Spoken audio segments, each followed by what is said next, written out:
Brad Stevens talks about Jayson Tatum's potential return, what he has to do to get back, and the approach to the trade deadline. Will they go for it now or wait? It's right now on the Locked On Celtics podcast. Yup. Beantown, be ever ready. It's the C's. Who else could it be? What they gon' say now? Screaming like JT. Karalis recap the madness every game, every practice. Prime time, Depp and D White on the sideline. Raining J's, how it started, raising banners, how we finished. Locked on Celtics pod, home of the winners. Hey there, welcome back to the Locked On Celtics podcast, right here on the Locked On Podcast Network, where it is your team every day. Your team is the Boston Celtics, and I'm talking about them every Monday through Friday. Got free bonus podcasts for you this week. They play Friday night, Saturday night, so you'll get bonus content there.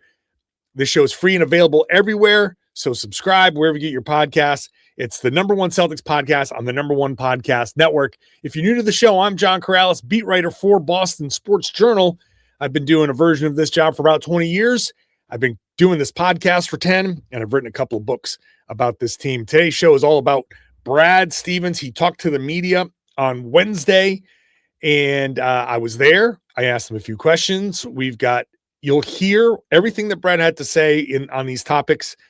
So let's just dive into it, and we're going to dive into it with our guy, Tom Westerholm. What's up? How's it going? Yeah, it's going all right. How you doing? Pretty good.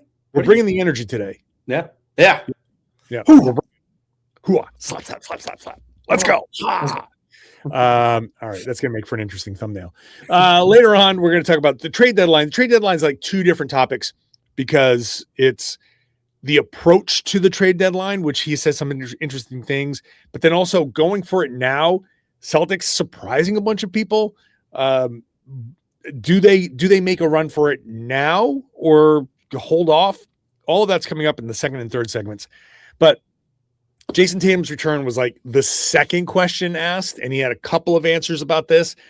Everybody's all geeked up about the videos of him and everything. It's like, oh my God, he looks like he can play. Here's Brad on where Tatum is, the things he needs to do to come back, and the team's approach on that. There's strength thresholds he has to meet, and then after that, several weeks of progressions, right, from the standpoints of, scripted against small groups, scripted against bigger groups, scripted in 5-on-5, unscripted, random, all the way up through those. But it's a long progression, and it's almost like once you hit the strength, then you do your thresholds of a progression of play, and then you're also reconditioning to play real minutes, whatever that looks like. It's, he's obviously made great strides. Right now, we're still focused on the full strength game. Where's he at right now in terms of that progress? And Great. What do you think the likelihood is that he will play this year? We're not putting a timeline on it, as we haven't the whole time. I mean, I think that, one of the things that everybody can see is we didn't apply for a DPE this year, which was, a conscious decision for a lot of reasons. But the reality is he's not going to be back until he's 110% healthy, and he feels good about it. And that's a big part of it, right? Obviously, he's itching to play. Obviously, he hates watching. But he's also, I don't want to speak for him, but very cognizant of the need to meet every threshold and why there are those things that are put in place. But we've had a lot of great talks about it. And, one of the things that we love about this whole group, but I think the guys that have been here the longest lead the charge, is they love to play. A lot there. Yeah. The first thing that sticks out to me is they're still in the strength building phase. And then from there, once you meet all your strength check boxes, there are scripted 1-on-1, 3-on-3, 5-on-5 scripted things, and then unscripted things. And I don't know how long each of those things is going to go, But this notion that Tatum is working his way back for a return that's happening anytime soon, I think this puts a lot of cold water on that possibility. Not that he could come back this season still. I still think that's going to happen. Yes. But this kind of was like a very Brad Stevens way of saying pump the brakes. Yeah, to an extent. It was also, I mean, so for sure, right? Because I mean, he really laid out the timeline. He said which I mean, Joe Mazzulla is going to love that because now, anytime it looks like there's anything that's happening that could be on that timeline, it's going to be Joe. Is he out of the strength? Is he doing scripted? Yeah. Is he doing scripted? Brad just taught all of you guys a bunch of words that you now get to use to Joe. That Joe he did. So sick of, which is very funny. But so I mean that part for sure. I mean, that December. I'm laughing at Joe going up to Brad being like, thanks. You just screwed me. Thank you. Yeah. Brad just made a very MMA enemy. So good job, Brad. No, so I think that you're 100% agree that this was like some cold water on it. But I also thought it was interesting, right? Because Brad also he didn't have to say all that stuff about the disabled player exception for a couple of reasons.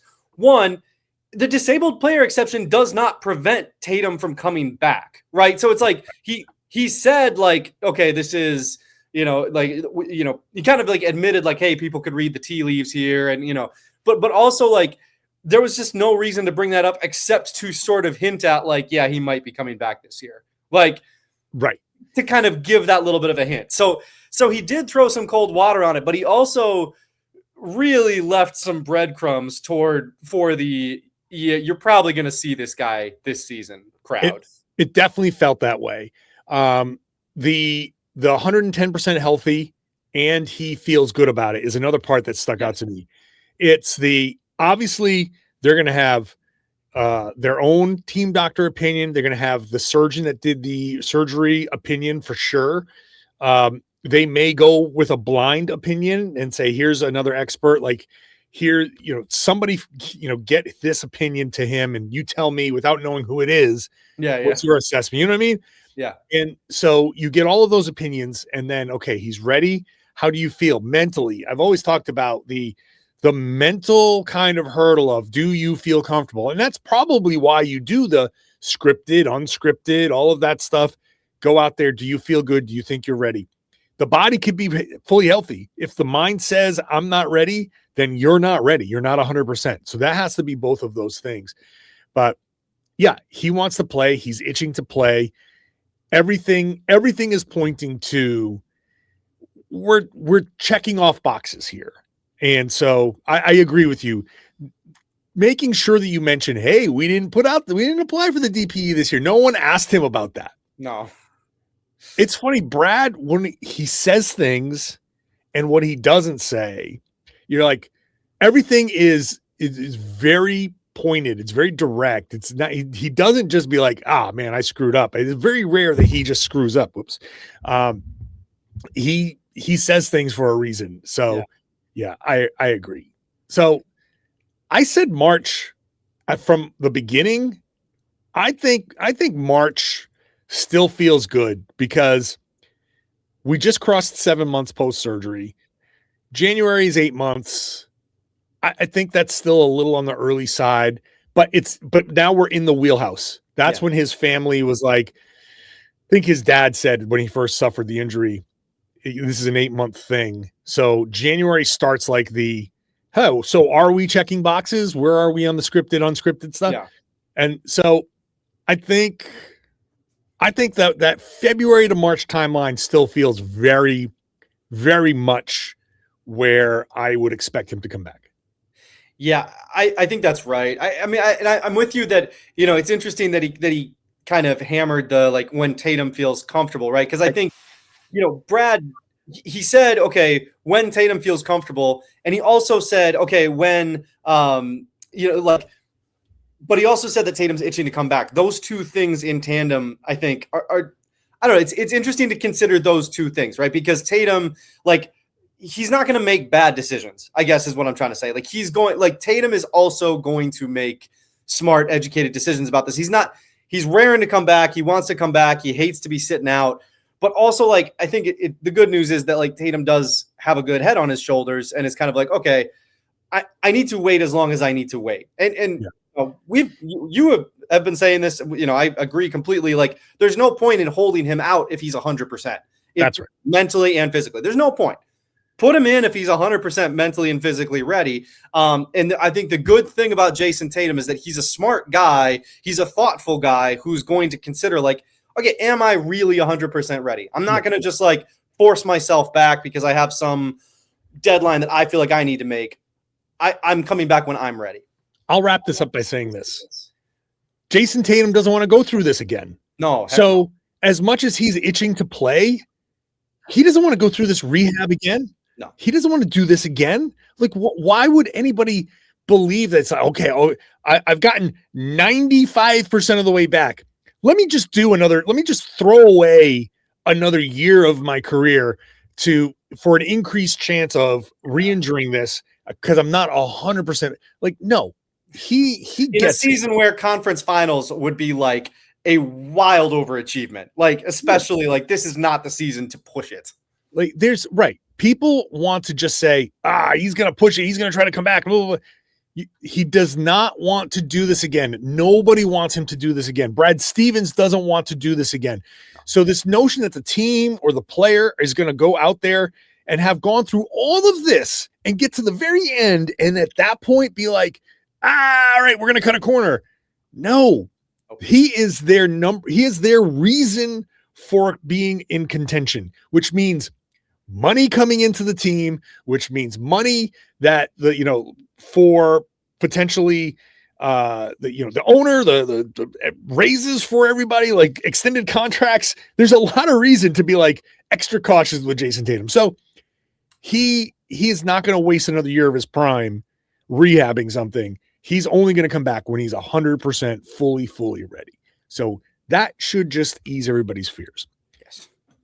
Now, as for this team, still a little bit of a surprise, still potential for like, hey, maybe there's something out there to be done. How does Brad Stevens approach the trade deadline? Does he go for it now? That is coming up when we come back. Today's show is brought to you by Robinhood.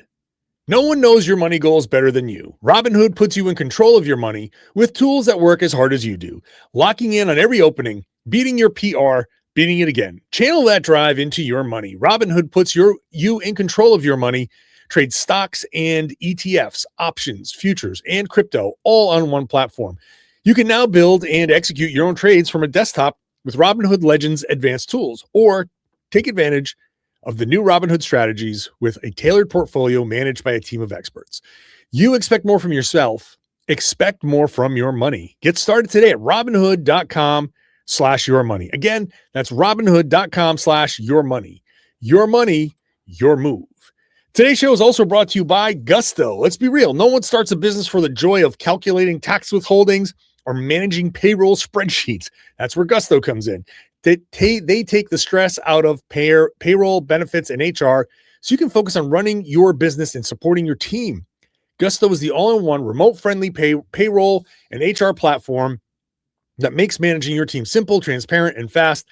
Whether you're hiring, onboarding, or paying employees, Gusto helps you do it all from one place without the hassle or hidden fees. Unlimited payroll runs for one monthly price, which means no surprise charges at the end of the month. Gusto's automated tools offer letters. They have automated tools like offer letters, the letters that you send out to offer people employment, onboarding materials after you hire them, direct deposits that can save you hours every week, and knowing you can reach certified HR experts anytime gives you a real peace of mind. Try Gusto today at gusto.com/LockedOnNBA and get 3 months free when you run your first payroll. That's right. 3 months of free payroll at gusto.com/LockedOnNBA. One more time.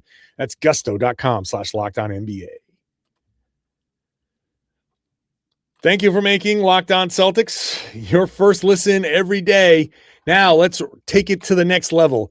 Get Locked On Celtics with no interruptions with the Everydayers Club. You're already an everydayer here with me Monday through Friday. The Everydayers Club, no interruptions on a daily audio feed, ad-free, members-only Discord access, and more, all for $5 a month. just $5 a month, you can get $50 a year. You get basically 2 months free. Or if we're on your Spotify Wrapped, you can get an extra $5 off. Just tag the national network on a social media post. Check the link in the show notes, but you can get it at lockedonceltics.supercast.com, lockedonceltics.supercast.com.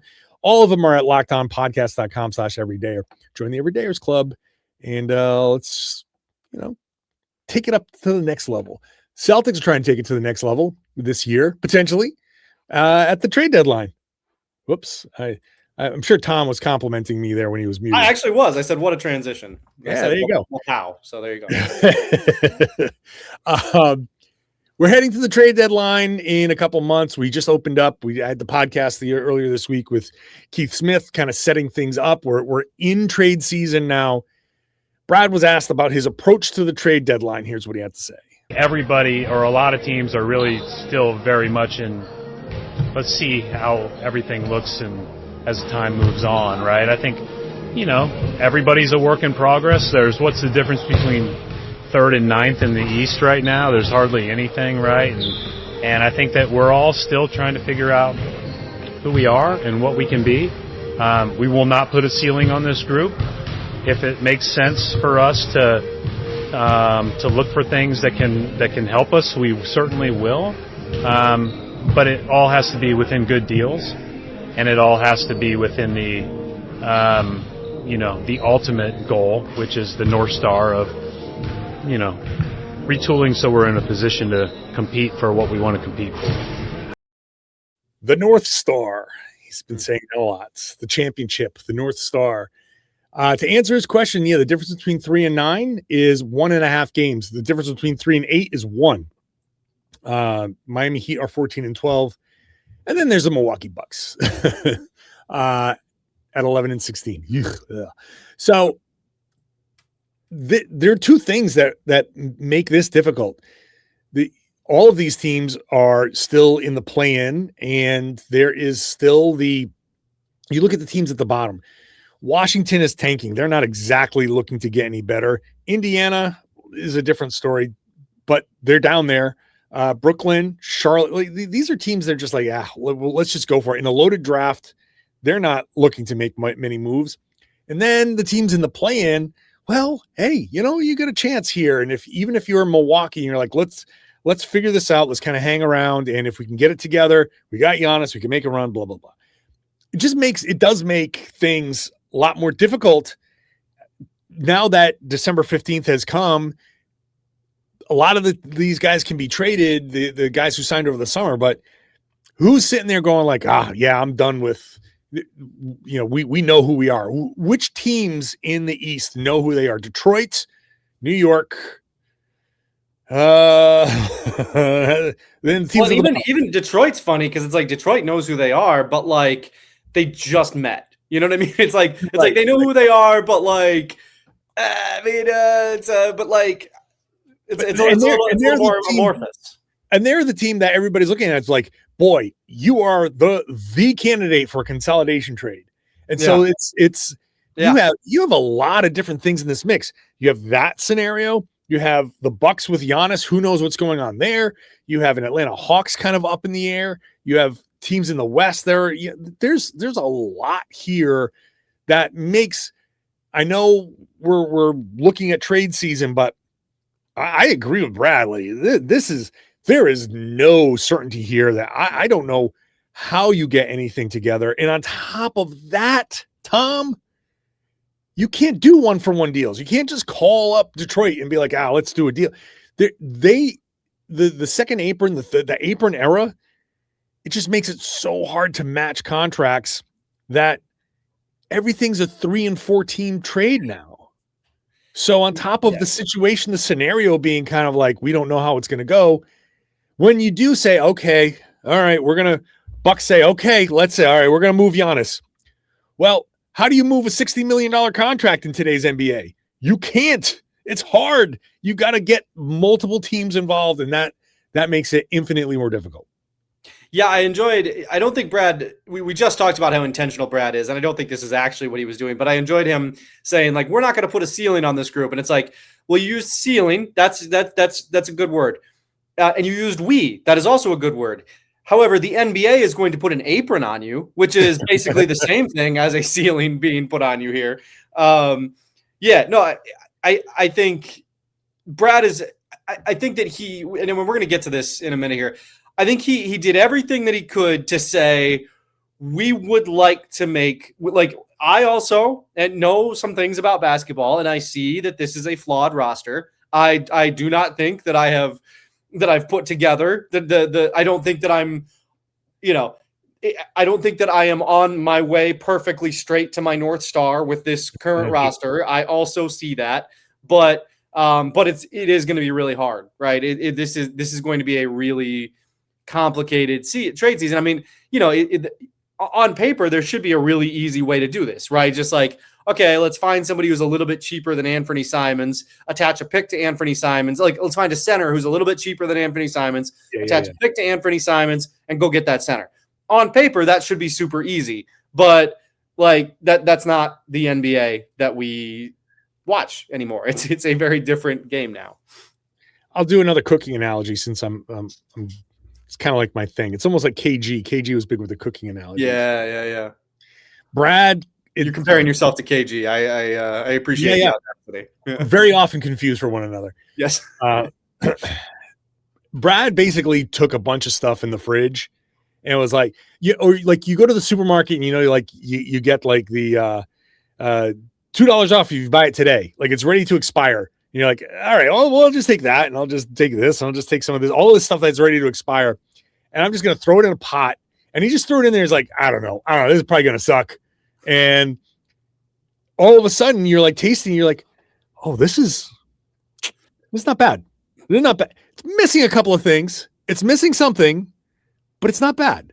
Yeah. And the question is, do you just roll with this is not bad? Or do you say I'm going to add a couple of things to this and make this you're trying to serve. Remember, we're trying to be the chef that determines what you eat. Like, we're making our offering. Do you add just a couple of things to this? Or you're like, you know what? I'm going to serve this to the kitchen staff. I'm going to wait. I'm going to actually go shopping for better ingredients because I know what I can put together there. Like, did I hit on something here? Or am I going to go with the more known recipe? Yeah, and the easier answer is just to give everybody what you currently have, right? Because you can always go get, the saffron or whatever, the weird thing is that you just didn't have that one specific thing that this dish needed. You needed that one specific dish. Yeah. And it would be pretty good if you had it. So the lion's mane. Yeah, just needs something. So you have the choice of going back to the store and inconveniencing, your entire plan for the evening, inconveniencing everything, and going back to the store, or you could just make it again the next time, just wait and make it again next time. I don't know. It's there's not a wrong choice, but yeah, it is complicated. Let's see what Brad has to say about saffron and going for it now when we come back. I don't know what saffron is. I'm going to be honest. Say it with your chest, and no one will question you, Tom. Well, I did, but anyway, yeah.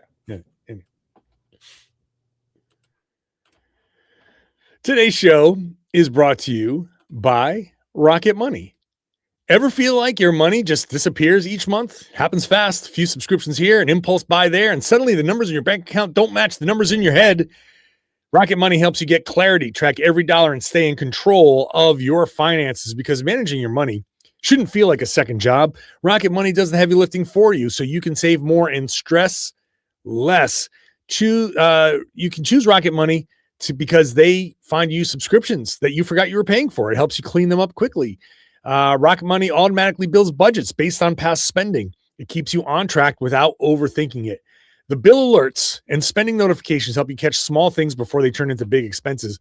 And having the app find good times each month to save keeps you consistent with your financial goals. Take control of your finances and cancel your unwanted subscription with Rocket Money. Go to rocketmoney.com/lockedon today. That's rocketmoney.com/lockedon. rocketmoney.com/lockedon.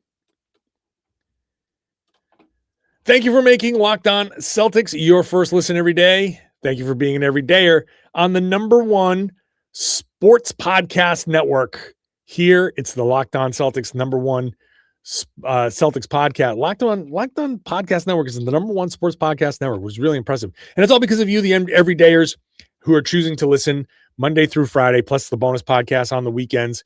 We got Locked On NBA, Locked On NBA Game Night, Locked On Fantasy Basketball, all things that you should be listening to after we're done here.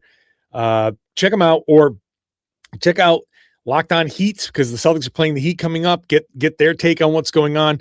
Always listen to the Enemy podcast when you get an opportunity. All right, let's get back into this, Tom. So Brad Stevens, let's get into whether he should go for it now or wait. If I feel like we can do something to reach those things and it makes sense with another team that's willing to do something, which is very complicated, then we always listen and we always look and we're always pursuing that. There's nothing holding us back necessarily from that, but at the same time, right, there's a lot of things that have to go right in a deal. One thing you can control is the people in the room getting better. And, you know, like, I think it would have been easy for all of us to assume that Nemi would have a long way to go in this role, and he's just jumped in and grabbed it and been great, right? Like, Jordan's getting to grow because of the opportunities there. So there's a balance with all of that, but the North Star is a North Star, and we'll keep it that way. The North Star again. The North Star makes its appearance. So we're always open to it. We're always listening. Okay, yeah, that's fine. Internal growth, that's another thing. It's just interesting that he's open to it. He's open to something, but I think it's just we're not going to overextend. We're just not going back to the two. It's missing two things, and you're like, what is it? If the ingredient is too expensive, it's just not. If it is saffron, which I just Googled and found out is very expensive. If it is saffron, maybe you pass on it. Right. You can say, there you go. I'm glad that you Googled it. If it is that, and you're like, if I can find some saffron on the cheap, yeah, then sure. But if I'm going to get charged full price for it, then I'm going to wait to make my saffron dish something, the next year, the next time around. So yeah, I said saffron so much. Yeah. This is like, we really hit that one hard. I think we set a record for saffron mentions in a basketball podcast. Anyway. Yeah. It's about to not sound like a word anymore. So anyway, yes, go ahead. Yeah, no, I agree. And I think that it's interesting. The way he phrased all of that is really interesting too, because I think he was, to me, he was hinting like, yeah, if the right deal comes along, of course we will make the right deal. Like that's not in question. And of course, like, going back to his line about not putting a ceiling on this team, if you can make the right deal that this team then is like, whoa, we really like what we've got here, that's awesome. But I thought that it was really telling that he immediately jumps to talking about Nemi, right? He's like, we can make a deal. But Nemi is getting all these reps. And I think the implication to me was like, I really like what I'm seeing from Queta right now. Yeah. And I am not going to, like, there's something there. And I mean, yeah, if the right deal comes along, sure. But I like what I'm seeing from Nemi, and I like what I'm seeing from Walsh. And they're getting these opportunities, and it's not the worst idea in the world for these guys to continue to get those opportunities, to continue to grow internally. That was the impression I got from that, of like, kind of like okay, yeah, we'll make the right deal, but I do like these guys. I like what I'm seeing. So I feel like, here's my read on this. I feel like this is a little bit of negotiating through the press. That could be too. Yeah. So I'm going to fold in something that he said about Anfernee Simons. Yes. He was asked about Anfernee, where his quote was, I think he's really trying And I really have, first of all, he's a quiet guy, but he's just a super person. He's come in with a great mindset, going to help the team any way I can. Offensively, he knows he's capable of going nuts any given game. But then defensively, I've just really been impressed. He's picked up. He's made it hard. I think he's made great strides in the months he's been here on that end. And I'm a big fan. I like him a lot. He never said that Anfernee was good. No. But he said, I like him a lot. He's really trying. I'm a big fan. Like Neemias. And he had another tweet about Neemias, like talking about like he's really impressed. So what I think he's doing is, oh, yeah, we need a center. But, you know, hey, I like Neemias Queta. Yeah. I like Neemias Queta. And if you want to trade for Anfernee Simons, I'm a big fan. I like Anfernee Simons. So, you know, we're not just going to give him away. And we like what we have as far as Neemias Queta. So we're not going to go like crazy, basically saying, hey, Lawrence Frank, LA Clippers, I know you got Ivica Zubac, but we're not going to overpay. All of this just screams, I know that there's a guy out there. I feel like Zubac is the name that's on the tip of everybody's tongue. And he's like, if you want to give us a deal for Zoo that makes sense for us, then yeah, we'll do that deal, no problem. But I like the guy that we'd be trading away, so don't go too crazy because I'm just letting everybody know that I like him. And the center that we have, I like him too. I'm very impressed by him. And boy, that internal development is so good. I just feel like he's laying the groundwork, telling everybody out there where he stands on his own guys, pumping them up and like letting everybody know you're not going to fleece me. Yeah. You know, you're not going to put your reverse Danny Ainge on me. And I mean, I would imagine that most of the NBA knows they're not going to fleece Brad Stevens. Like he's like, and that's not, it's funny because it's not, I don't get the impression from Brad that he's necessarily trying to fleece everybody the way Danny did, but I do like, but like, you're not gonna fleece Brad. Like you're just Brad is very measured. Yes. And he's like, hey, listen, I understand you got to give something up to get something. Yeah. So I'm not going to bust your chops like Danny does. Like, I'm not going to go out there and try and rob you. At the same time, I don't expect you to try and rob me. Yes. So either we're going to, it's like a duel, you know, like we're going to duel like gentlemen and we're going to take our 10 paces. We're going to turn and fire and may the best man win. That's like the trade competition where Danny Ainge was like, you know, doing the Rambo, putting the face paint on and all that. So he's like, I'm here to just lay waste to the entire league and win everything. That Danny just wants to win trades. I think Brad is very much, okay, we will give something. Yeah. But within our parameters. Yeah.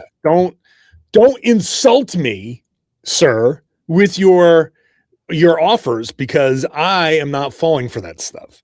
So I also really liked his negotiating in the media with like future free agents where he's like, yeah, you know, you just look around the league and all you see is just like Celtics out there, right? Yeah. I mean, like you come to the Celtics, but I mean, when you leave, I mean, you're just a new guy. Like you just see these Celtics everywhere. It is pretty funny. But he's right, though. I mean, Luke Cornett was not wrong. I mean, you know, Luke Cornett was good in that and the NBA Cup final. The putbacks, like Luke with the block in Orlando with the point that I need that T-shirt, man. If anybody needs that T-shirt, like I need that T-shirt, man. Yeah. So anyway, all right. We'll wear it on the pod. I'll definitely wear that on the pod. Hey, San Antonio Spurs, anybody out there in the Spurs, send us that T-shirt. I'll 100% wear that on the podcast. Yeah. I will have everything Brad Stevens said available on Boston Sports Journal on Thursday morning. Everything he said, my reaction to everything that he said. So you can follow me there for the rest. But for now, that's where we're going to leave it. Tom, thank you so much. Appreciate you, man. I do appreciate good old Tom Westerholm, good old Mr. Reliable here for us whenever we need him. I do appreciate you, the everydayer, here with me every Monday through Friday. I'm here for you Monday through Friday. They play Friday night, the Heat in Boston. I'll be there for that. Bonus podcast after that. They play Saturday. I was at Toronto. Bonus podcast after that.